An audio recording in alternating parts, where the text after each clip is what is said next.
안녕하십니까, 강창입니다.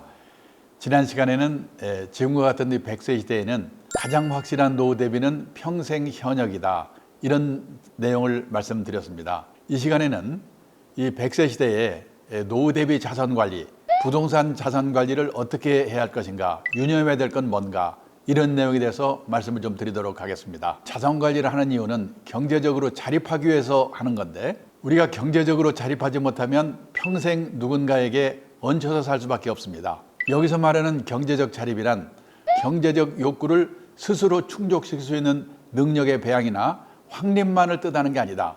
그 버는 것만을 뜻하는 게 아니라는 겁니다. 진정한 경제적 자립이란 주어진 경제적 상황에 자기 자신을 맞춰 넣는 능력을 기르는 것이다. 이런 말씀을 먼저 드리도록 하겠습니다.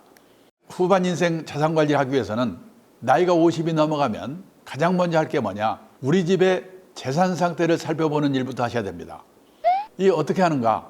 T자를 깹니다.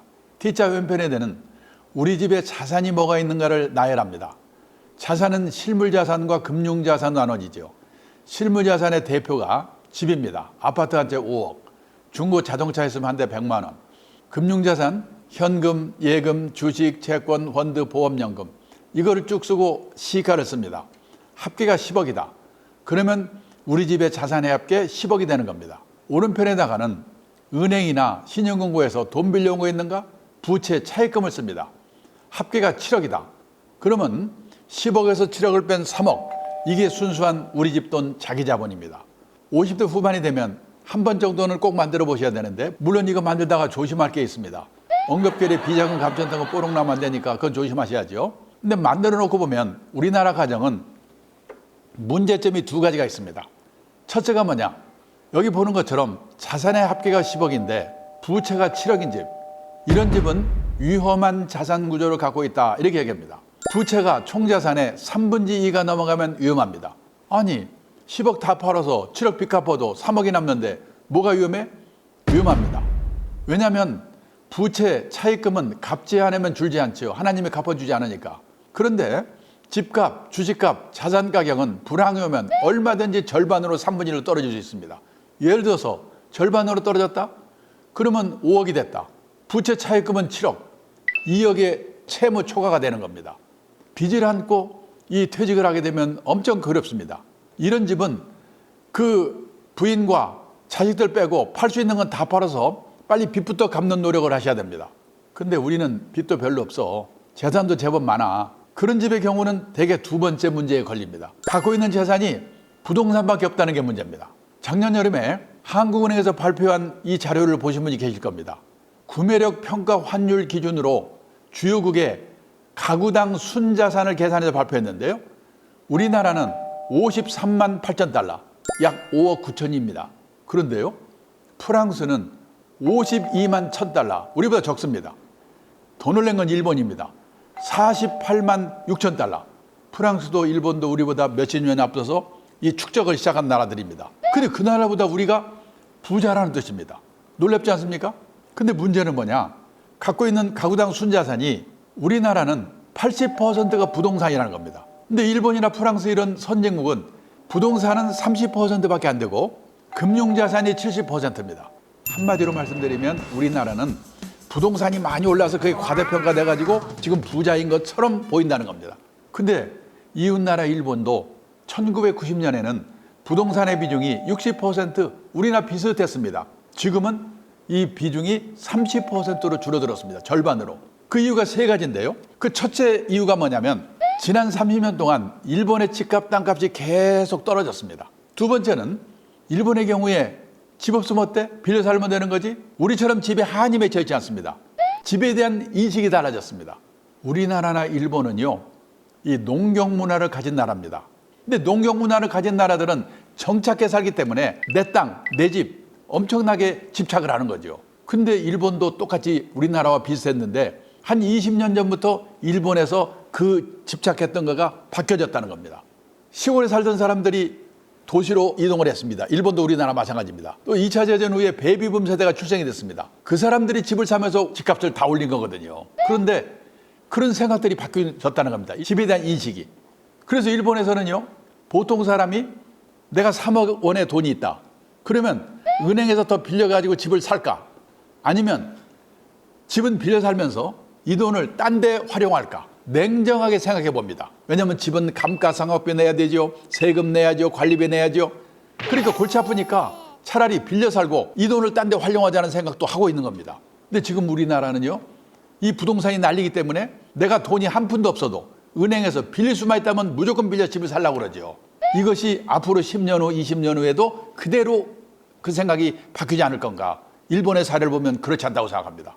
일본의 집에 대한 이 생각이 바뀌어진 거, 이건 우리는 어떻게 될까 생각해 보셔야 됩니다. 세 번째 이유는요, 돈이 좀 있어가지고 집이나 가게를 여분으로 하나 갖고 있다가 세를 놓습니다. 그 사람이 세를 안 내? 못 내보냅니다. 선진국은 세입자의 권리가 너무 세기 때문에 소송해야 돼, 내보내려면. 그래서요, 골치 아픕니다.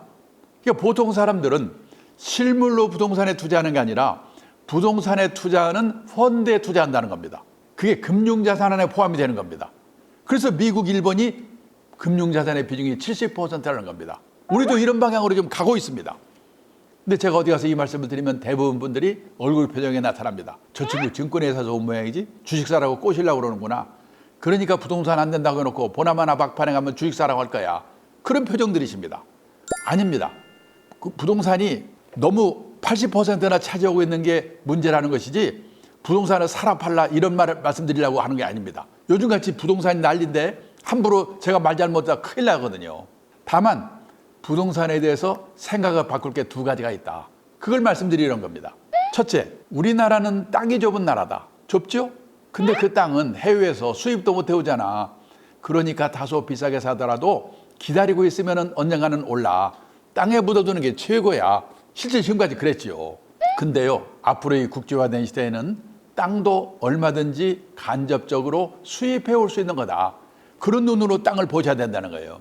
그거를 첫 번째로 경험한 나라가 영국입니다. 영국에서는요, 18세기 후반에 땅값이 쫙 오르다가 어느 날 영국 정부가 밀 수입의 자유와 먹는 밀을 해외에서 3분의 1 값으로 절반 값으로 맘대로 사다 먹어라. 밀을 싸게 사온다는 것은 간접적으로 땅을 싸게 사오는 효과가 있다. 이런 인식이 퍼지면서 영국의 땅값이 갔다는 겁니다. 이 국제화된 시대에는 땅도 얼마든지 간접적으로 수입해 올 수 있는 거다. 그런 눈으로 땅을 보셔야 된다는 겁니다. 그 다음에 집입니다. 나이가 환갑 좀 되면 애들이 결혼해서 나가죠. 나간 애들이 다시 와서 같이 살 가능성이 있다 없다. 캥거루 빼고는 없어요. 몇 년 전에 서울시에서요, 65세 이상 된 부부들에게 물어봤습니다. 두 분 중에 한 분이 돌아가시고 혼자 남으시면 다시 자녀들하고 같이 살겠습니까? 같이 살겠다는 대답은 20%밖에 안 돼요. 50%는 자식들하고 멀지 않은데도 혼자 살겠다. 30%는 실버타운 같은 노인 전용시설로 가겠다. 80%가 자식들이 안 살아주는 게 아니고 본인들이 불편해서 혼자 살겠다는 거예요. 그러면요, 애들하고 같이 살다가 둘만 남어 그 중에 한 사람이 아파? 그걸 부부 간병이라고 그래요. 한 사람 떠나 혼자 남어. 그리고 그 사람도 떠나. 30년 사이에 이런 일이 생기거든요. 그 과정별로 나는 어디서 누구와 어떻게 살 건가, 이걸 잘 생각해 보셔야 돼요. 지금요, 많은 분들이 대형 아파트 이걸 좋아하는데 이게요, 옛날에는 좋았어요. 딸 시집 보낼 때 폼도 나고 애들 와서 자고하고. 지금은 자고하지도 않아요. 지금 우리나라 가구가 2020만 가구인데 그중에서 혼자만 사는 가구, 둘만 사는 가구 비율이 1980년도만 해도 15%밖에 안 됐어요. 그때는 가족이 많았으니까. 그게 2019년에는 58%입니다. 2045년이 되면 71%입니다. 이웃나라 일본 벌써 오래전에 60% 넘었어요. 우리나라도 일본도 대부분의 가정이 혼자 아니면 둘이 사는 세상이 오고 있는데 아직도 서울에서는 재개발했다면 몇 평 늘어나지? 조심하셔야 돼요. 지방에도 고층 아파트가 많이 생기는데 나이 들어서는요, 고층 아파트도 조심하셔야 돼요. 우리나라 사람들은 유난히도 돈 많은 사람은 하늘로 가고 돈 없으면 땅 밑으로 가는데 너무 하늘 좋아할 게 아니에요. 8년쯤 된 얘기입니다. 일본에서 난리가 났습니다. 오하라 레이코라고 국민 탤런트가 세상을 떴는데 사흘 만에 발견됐어요. 고독사. 일본이 벌컥 뒤집었습니다. 어느 아파트 단지를 조사해 봤더니 과거 3년 동안에 고독사한 사람이 25명. 그 사람들이 죽어서 발견될 때까지 시간이 얼마나 걸렸냐? 평균 21.3일이 걸렸다는 겁니다. 얼마나 비극입니까? 왜 이런 일이 생기는가? 사람이 들락날락하는데 살지 않기 때문에 그래요. 자식들하고 안 살죠? 그러면 이웃집만한 복지시설이 없거든요. 근데 30층 40층에서 혼자 아니면 둘이 살고 있어 보세요. 누가 찾아옵니까? 재작년에 제가 일본 전문가 하나 데리고 강남의 고층 아파트 지나가면서 그랬거든요. 저게 한국에서 최고 비싼 아파트라고. 이 친구 이렇게 보더니 야, 십몇 년 지나면 한국도 초고령 사회 될 텐데 그때 가면 저 아파트 어떻게 될까? 그러고 하더라니까요.